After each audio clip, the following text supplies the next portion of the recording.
Hello guys, আজ সকাল সকাল নিজের গাছ থেকে একদম তাজা সজনের ফুল পেড়ে নিলাম।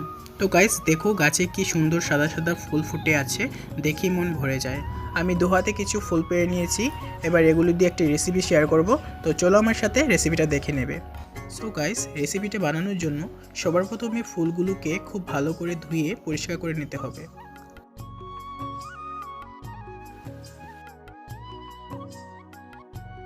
খুব ভালো করে ধুয়ে নিয়েছি। এবার এর মধ্যে দিয়ে দিলাম চাল বাটা, যাতে বড়াগুলো খুব ভালো ক্রিস্পি হয়।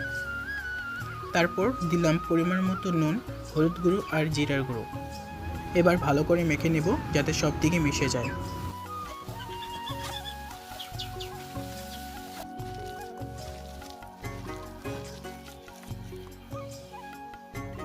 উনুনটা ধরিয়ে নিয়েছি, এবার কড়াইটা চাপিয়ে দেব।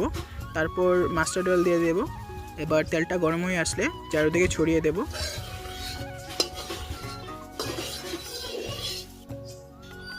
এবার বড়ার আকার করে তেলে ছেড়ে দেব। তো এক এক করে আমি সবগুলো বড়া দিয়ে দেব।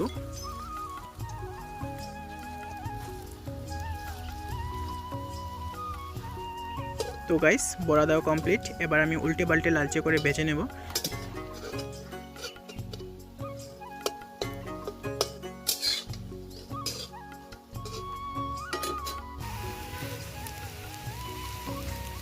সো গাইস, বড়া বানানো প্রায় কমপ্লিট। এবার আমি কিছু সময় নাড়া দিয়ে নামিয়ে নেব।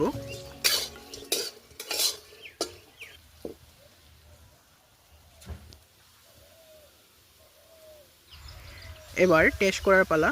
সো গাইস, আমি একটি বড়া নেব আর খেয়ে দেখব কীরকম হয়েছে। সো গাইস, কামড় দেওয়ার সাথে সাথে একদম মচমচ করে উঠলো।